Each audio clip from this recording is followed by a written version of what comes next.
নমস্কার, বইয়ের বাক্সর নতুন একটি উপস্থাপনায় স্বাগত। আজকে আমি আপনাকে দেখাবো বিগত কয়েক মাসে যে নতুন বইগুলি আমার সংগ্রহে এসেছে।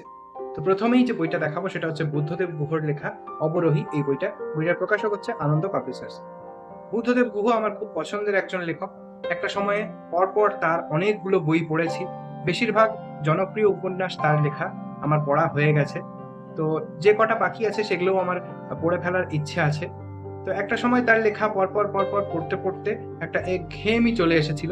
যে কারণে বিগত কয়েক বছর আমি তার লেখা পড়া থেকে কিছুটা বিরত থেকেছি। আবার তার লেখা পড়ার প্রতি একটা আগ্রহ জন্মাচ্ছে। সেই থেকেই তার যে বইগুলো পড়া বাকি রয়ে গেছে সেই বইগুলো এক এক করে সংগ্রহ করে পড়ে ফেলার চেষ্টা করছি। পরের বই হচ্ছে চণ্ডী মণ্ডলের গল্প সমগ্রের ২য় খণ্ড। এই বইটির প্রকাশক হচ্ছে এবং মুশায়রা। চণ্ডী মণ্ডল সম্পর্কে হয়তো আপনারা অনেকেই জানেন না, তাই বলে রাখি। চণ্ডী মণ্ডল এক সময়ে খুবই জনপ্রিয় একজন লেখক ছিলেন, কথা সাহিত্যিক ছিলেন। তার প্রচুর লেখা নানা নামী পত্রিকায় প্রকাশিত হয়েছে, যেমন দেশ, আনন্দবাজার পত্রিকা, এরকম নানা পত্রিকায় তিনি একটা সময় নিয়মিত লেখালেখি করেছেন। কিন্তু বর্তমানে তাকে নিয়ে খুব একটা আলোচনা পাঠক মহলে নজরে আসে না। তো তার লেখা সম্পর্কে আমি কিছুদিন আগে জানতে পেরেছিলাম এবং তখন থেকে ইচ্ছে ছিল তার লেখা সংগ্রহ করে পড়ে দেখার। তো বইটা সংগ্রহ করেছি, এটাও পুরনো বইয়ের গ্রুপ থেকেই সংগ্রহ করা। ২-৩টে গল্প আমার পড়া হয়েছে।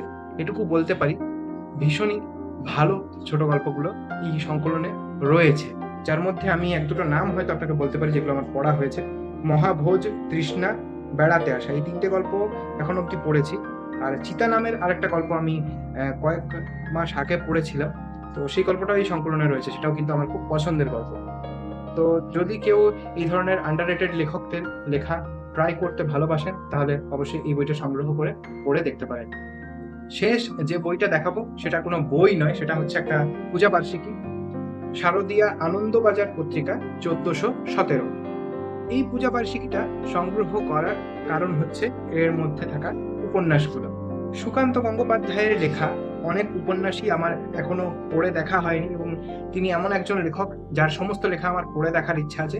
তাই এবার থেকে ঠিক করেছি যে পুজো বার্ষিকীগুলো সংগ্রহ করে যে লেখাগুলো পড়া হয়নি বা যে লেখাগুলো এখন আর বই আকারে আলাদা করে পাওয়া যায় না, সেই লেখাগুলো পড়ব। তো এই পূজাবার্ষিকীতে যে উপন্যাসগুলি রয়েছে সেগুলো হচ্ছে শীর্ষেন্দু মুখোপাধ্যায়ের সন্ধি প্রস্তাব, সমরেশ মজুমদারের ছায়ার শরীর, সুকান্ত গঙ্গোপাধ্যায়ের বাহির পানে আর বিভাস রায়চৌধুরীর ২২শে শ্রাবণ। তো সুকান্ত গঙ্গোপাধ্যায়ের বাহির পানে উপন্যাসটা পড়ে দেখার ইচ্ছা থেকেই এটা সংগ্রহ করেছিলাম। এটাও পুরনো বইয়ের একটি গ্রুপ থেকেই সংগ্রহ করা।